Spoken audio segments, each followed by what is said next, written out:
Saudações, saudações, saudações, galera. Beleza? Bom, então, para dar continuidade aos conteúdos de sociologia, a gente vai hoje estudar a primeira parte do capítulo O Socialismo Fora da Nossa Agenda. E aí a gente vai discutir as teorias socialistas e levantar os questionamentos necessários de se essas teorias de fato estão fora do horizonte teórico e prático da sociedade contemporânea ou se ainda há espaço para esse tipo de discussão. Tranquilo? Bom, nessa primeira parte a gente vai entender, de certa forma, essas teorias, o que elas defendiam e como elas foram pensadas. No segundo momento, a gente vai pensar a estrutura prática dessas teorias e como, de certa forma, no processo histórico elas foram desvirtuadas ou foram desviadas do seu princípio originário, de sua ideia original. Tranquilo? Então, vamos adiante. Bom, o século XX assistiu à ascensão e à queda do socialismo. Quando a gente pensa no socialismo como um movimento teórico, é extremamente necessário que a gente lembre que ele é fruto da sociedade pós-revoluções burguesas. Por que pós-revoluções burguesas e o que eu estou chamando de revoluções burguesas? Principalmente Revolução Industrial e Revolução Francesa. Esses dois movimentos que transformaram a Revolução Industrial, a forma como a sociedade passa a enxergar as relações econômicas, e a Revolução Francesa transformou a forma como a gente enxerga as relações políticas, esses movimentos criaram algumas rupturas, ou seja, criaram algumas fissuras sociais e instauraram uma nova forma e criaram uma nova forma da sociedade se comportar. No primeiro momento, a Revolução Industrial traz, como a gente já discutiu diversas vezes, uma quantidade imensa de trabalhadores desqualificados que antes eram camponeses e, por consequência, viviam no campo. Esses camponeses são obrigados a se deslocarem para os centros urbanos, naquele contexto Londres, em busca de melhores condições de vida. É também nesse contexto que estão se estabelecendo as primeiras fábricas do que a gente chama de Revolução Industrial.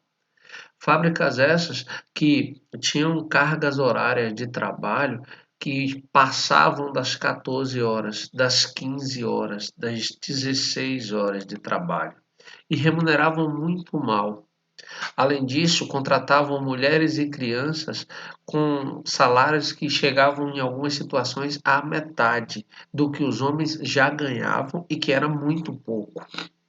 Então, dentro desse contexto de completa exploração do trabalho dos proletários, dos trabalhadores fabris, é que começa a surgir uma insatisfação por parte dos explorados, por parte dos trabalhadores, mas principalmente por parte de teóricos que observam essas relações de exploração.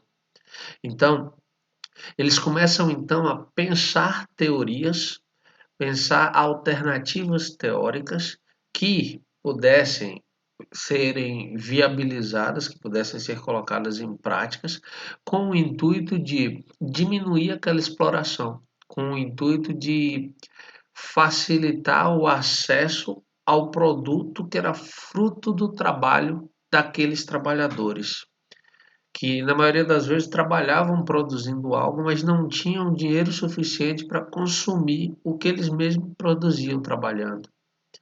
Então, essas teorias socialistas são criadas, são desenvolvidas nesse contexto de exploração do trabalho dos operários. Tranquilo? E aí, óbvio, a gente começa essa reflexão a partir da questão: O sonho da sociedade igualitária não desapareceu. Será? Essa é, sem sombra de dúvida, a questão. Por quê? Porque, como vocês bem sabem, a, a lógica da, de formação dessas teorias, ela teve, sem sombra de dúvida, seu ápice de aplicação quando a gente tem em 1917 a Revolução Russa e, por consequência, a criação da União das Repúblicas Socialistas Soviéticas. E ali a gente tem, num primeiro momento, a primeira prática, a primeira aplicação efetiva dessas teorias. Óbvio, depois disso, ao longo de todo o século XX, a gente vai assistir a uma consolidação dessas teorias em diversos lugares. Com o fim da Segunda Guerra Mundial e a divisão do mundo em dois blocos, um liderado pela União Soviética e orientado pelas teorias socialistas, e o outro liderado pelos Estados Unidos e orientado pela teoria do capitalismo, pelo neoliberalismo, esse mundo dividido passa a combater um ao outro, cada um defendendo o seu ponto de vista com relação ao mundo, com relação à forma como o mundo lidar com o que é produzido pelo trabalho humano. A gente, de posse do conhecimento histórico que temos hoje, a gente sabe as estruturas, o quanto elas foram falhas, o quanto elas não avançaram em suas práticas. E a gente sabe também que esse conflito ideológico de propaganda foi chamado de Guerra Fria. Por quê? Porque passamos todo esse período na iminência de uma guerra e essa guerra não aconteceu. Ela ficou no campo ideológico, ficou no campo da propaganda, ficou no campo dos conflitos, sem necessariamente um conflito bélico.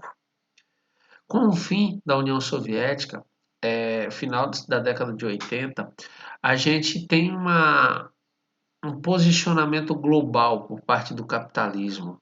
Ou seja, o capitalismo passa a imperar em praticamente todo o planeta, com raríssimas exceções.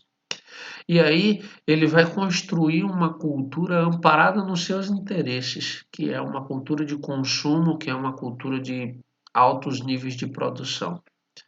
Então, o sonho dessa igualdade desapareceu. Por quê? Porque o capitalismo precisa gerar desigualdades para existir. E se o capitalismo se consolidou e vem se fortalecendo ao longo das décadas como modelo econômico vigente, não há mais espaço para uma discussão sobre igualdade. Caminharemos até um futuro que a gente não consegue vislumbrar em anos, sobre a égide, sobre o ponto de vista, sobre os valores do capitalismo. São essas questões que vão permear então esse capítulo. Vamos adiante? Bom, as distintas vertentes do pensamento social. Primeiro, é preciso dizer que, naquele contexto de exploração, as teorias que começaram a surgir acerca de como melhor se posicionar, de como melhor se organizar para. Sal, calada. Para melhor se organizar com relação a um enfrentamento dessa exploração, ela tem diversas referências, ela tem diversos pontos de surgimento. Elas não surgem, as teorias socialistas não surgem como uma única teoria, como um corpo teórico muito bem embasado que já sai desde o início com referências para pensar a sociedade. Não. Elas foram surgindo na medida em que as inquietações desses teóricos foram percebendo a exploração social. Não à toa, o primeiro movimento desse pensamento social é, sem sombra de dúvidas, o que a gente chama hoje de socialistas utópicos. Por que socialistas utópicos? Porque as ideias que esses sujeitos desenvolveram num primeiro momento, primeiro não tinham consistência teórica nenhuma. Não havia um respaldo de uma bibliografia, eh, de uma implementação pensada, estruturada em texto, organizada em livros ou em debates públicos. Segundo, que estava muito mais motivado por uma indignação individual do sujeito que toma para si o desejo de transformar aquela determinada realidade. E, eh, observando o sofrimento dos trabalhadores fabris, dos operários, dos chamados proletariados, eles então tentam implementar mudanças nesse sentido. Mas são mudanças isoladas, pensadas por um indivíduo, por dois indivíduos, por um grupo muito pequeno de indivíduos. E aí, por que utópicos? Porque, diante da situação de inviabilidade de colocar em prática essas ideias, esse conceito de socialismo foi associado a uma obra filosófico-literária do renascentista inglês Thomas More, que escreveu o livro A Utopia. E utopia vem do grego. U, assim como a na língua grega, significa é um prefixo de negação. Topos, lugar. Logo, utopia seria não lugar, ou seja, algo que não existe. Então, esse socialismo utópico seria então um socialismo impraticável, inviável, sonhador demais para ser posto em prática. Além disso, mesmo tentando realizar a transformação da sociedade, esses sujeitos não construíram uma teoria elaborada. Sal, não. E aí eles não construíram uma teoria elaborada da participação especial dos cachorros. Isso assim é algum vizinho fazendo barulho. É, então, não houve uma teoria geral e única. Dentro dessa gama de teóricos, quem são os sujeitos que mais se destacam com ações efetivas? Primeiro, Robert Owen. Owen, ele tentou, Owen era riquíssimo. Nietzsche, não. Salomé, parou. Difícil, né, gente? Aí vocês dizem, não, dá aula em casa, grava aula em casa, vizinho fazendo barulho em cima, cachorro latindo no quintal, e aí concentra como? Mas vamos adiante. Os cachorros a gente pode reclamar, os vizinhos a gente não pode matar, né? Mas vamos lá. Robert Owen.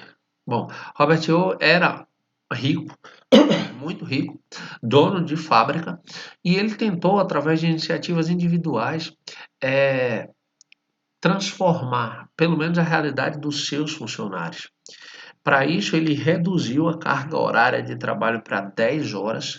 E aí vocês devem estar dizendo, como é que o cara queria melhorar a situação dos trabalhadores reduzindo a carga horária para 10 horas? 10 horas é um absurdo, é quase um trabalho escravo.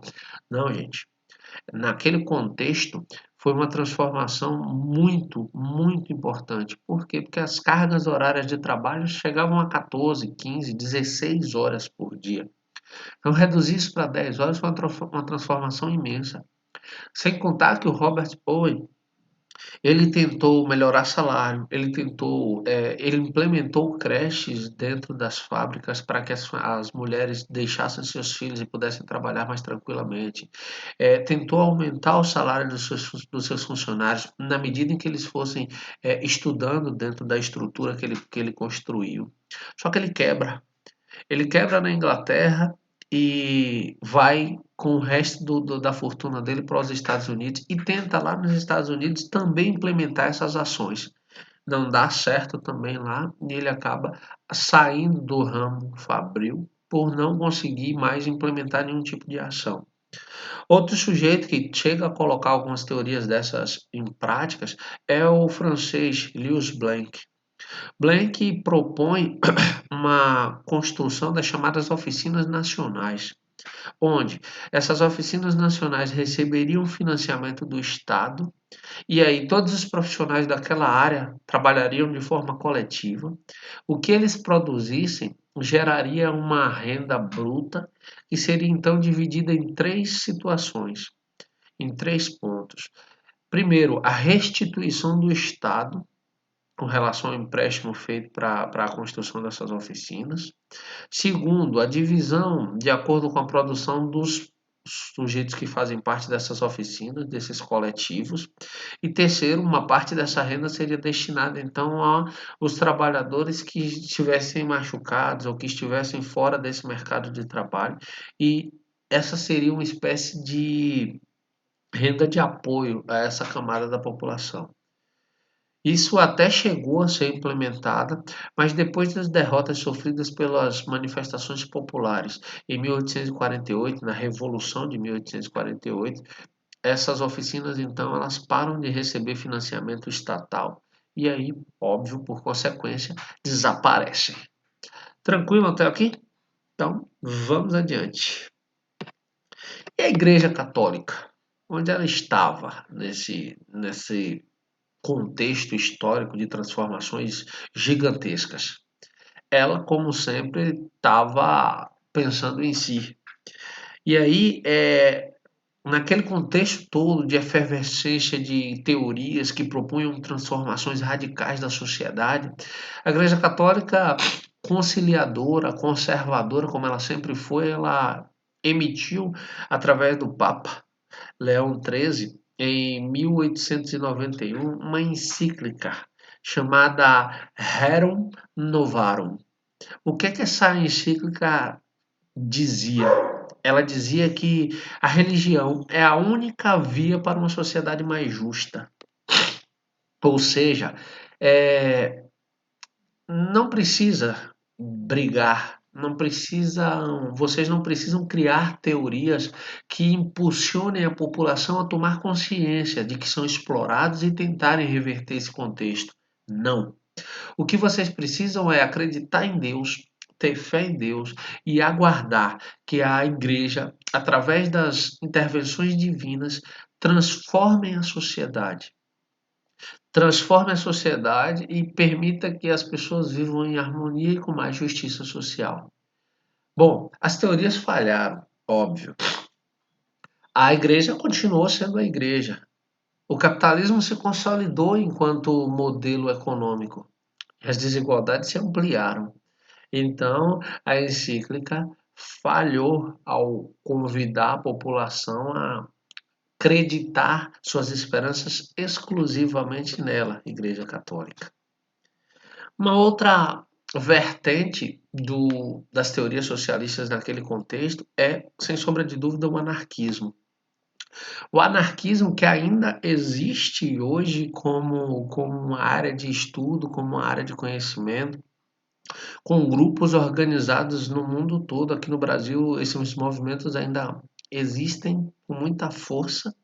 Recentemente eu estava assistindo a um documentário falando sobre o anarquismo e o quanto ainda existem coletivos muito bem consolidados e construindo uma teoria a partir do modelo contemporâneo que a gente existe. Mas o que é o anarquismo? Eu não sei se vocês se recordam, mas a gente já estudou as teorias anarquistas lá no nono ano. O anarquismo, assim como lá no grego utopia, o termo utopia significa não lugar, anarquismo também do grego seria aí não governo, prefixo de negação a, e aí não governo, ou comunismo libertário. O pensamento anarquista, ele enxerga no Estado o principal problema de qualquer estrutura social. E ele vê na destruição do Estado a única alternativa possível para a resolução dos problemas existentes. E aí ele defendia que as pessoas tomassem consciência de seu poder enquanto indivíduos, que destruíssem o Estado. Por quê? Porque eles não devem aceitar que o Estado tome decisões sobre a vida dos indivíduos. As pessoas precisam ser livres para escolher seus próprios rumos. E aí, na verdade, dois dos maiores pensadores do anarquismo que nos tocam em termos de teoria são Joseph Proudhon, e aí Proudhon enxerga na propriedade privada o mal que vai desequilibrar o mundo, e ele vai combater essa propriedade privada. Desculpe. Ele vai combater essa propriedade privada a partir do movimento que tenta criar consciência nos trabalhadores, para que eles se organizem e realizem uma revolução para tirar o Estado do seu papel atual, do seu papel original. Já Mikhail Bakunin não tem tanta paciência. Bakunin ele é um cara extremamente radical. Bakunin vai.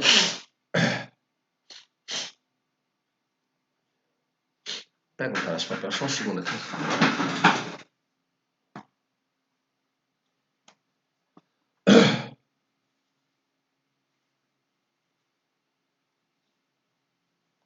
Um segundo.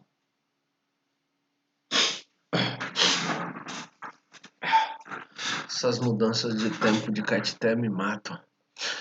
Bakunin vai propor um anarquismo radical, um anarquismo que destrua não apenas o Estado, mas todas as pessoas que compunham o Estado, todos os seus representantes. Reis, presidentes, imperadores, a burocracia de Estado deveria ser destruída para que não houvesse possibilidade dele se reestruturar. E Bakunin enxergava no campesinato, ou seja, nos camponeses, um potencial para a revolução. Porque ele enxergava no campesinato e não nos proletários esse elemento de transformação. Porque ele era russo, galera. E como russo, ele estava inserido num contexto de população majoritariamente camponesa. A Rússia do final do século XIX, do início do século XX, governada por czares, é uma Rússia rural, é uma Rússia camponesa que sobrevive do trabalho no campo. Então, como esse camponês explorado russo é volumoso, Bakunin, como um teórico russo, enxerga nesse grupo da população, os indivíduos capazes de reverter suas próprias situações. Diferente, por exemplo, de Marx, que vai pensar a sociedade e a revolução a partir dos proletários urbanos, ou seja, os trabalhadores rurais ou operários das cidades. Tranquilo até aqui? Então vamos adiante. Há uma diferença, vamos pensar assim, diferença no sentido de interpretação do anarquismo em alguns países, principalmente na Itália e na Espanha. Por quê? Porque o anarquismo propõe a destruição do Estado, ponto. Só que se ele propõe a destruição do Estado, não faz sentido o anarquismo criar um partido.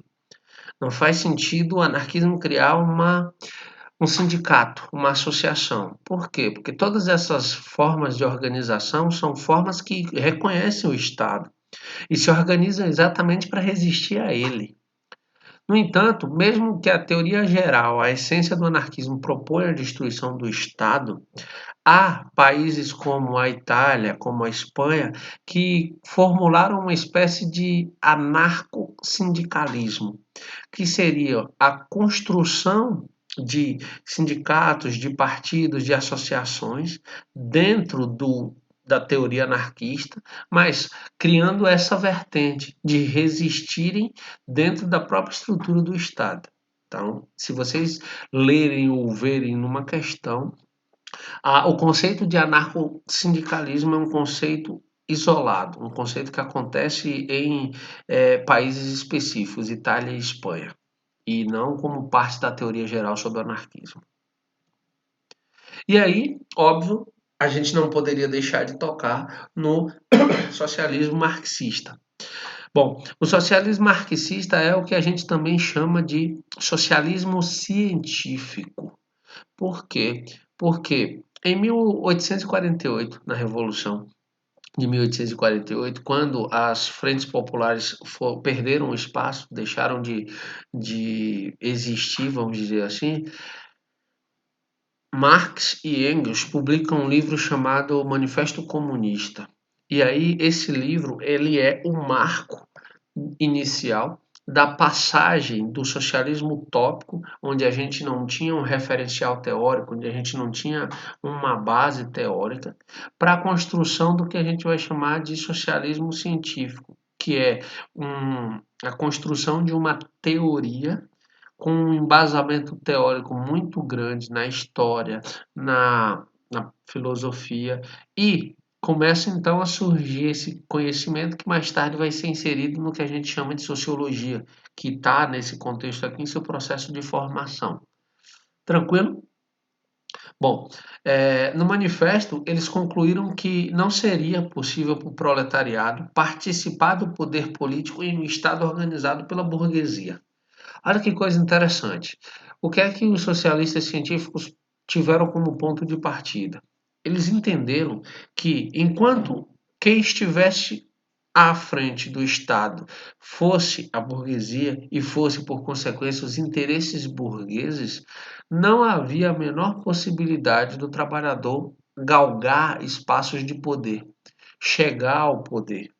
Eles não estavam equivocados. É só vocês olharem para o poder político nas suas diversas esferas, seja municipal, seja estadual, seja federal, e vocês vão perceber que pouquíssimas são as representações de indivíduos que saíram do espaço, do meio do trabalho e atingiram posições de poder dentro da política com o interesse de melhorar a estrutura social em prol dos trabalhadores. Que normalmente os poucos que ascendem à condição política eles acabam se corrompendo, perdendo a referência e o motivo pelo qual foram eleitos. Então vocês percebem que o modelo burguês ele não se enquadraria nessa lógica. Logo, para Marx e para o socialismo científico, a única forma de reverter isso seria através da revolução e da instauração do socialismo e mais tarde do comunismo. Por quê? Porque para o pensamento do socialismo científico, a sobrevivência do capitalismo depende da exploração dos trabalhadores. Qual é a pedra de toque? Qual é a essência do capitalismo? O lucro. Sem o lucro não faz sentido para o capitalismo as relações comerciais. E o lucro, na concepção do socialismo científico, é fruto da exploração do trabalho. É preciso que alguém perca para que outro ganhe. Então, para Marx, então não haveria conciliação. Era preciso reverter essa situação. E aí, o que é que o socialismo científico propõe? Primeiro, que o proletário superasse o capitalismo. Que os proletários, o proletariado, os trabalhadores, através de uma revolução, superassem o capitalismo. Superassem o capitalismo, instaurasse um Estado governado pela ditadura do proletariado. Essa ditadura serviria como um meio para a educação da população e ela duraria por um período curto de tempo. Quando a população estivesse educada para a convivência a partir dos moldes socialistas, essa ditadura então seria desintegrada, ela seria esfacelada e o socialismo passaria a existir sem Estado, sem propriedade privada, sem meio de produção privada. A terra seria comum, os meios de produção seriam comuns e todo mundo produziria e cada um colheria os frutos do que plantou, sem perdas.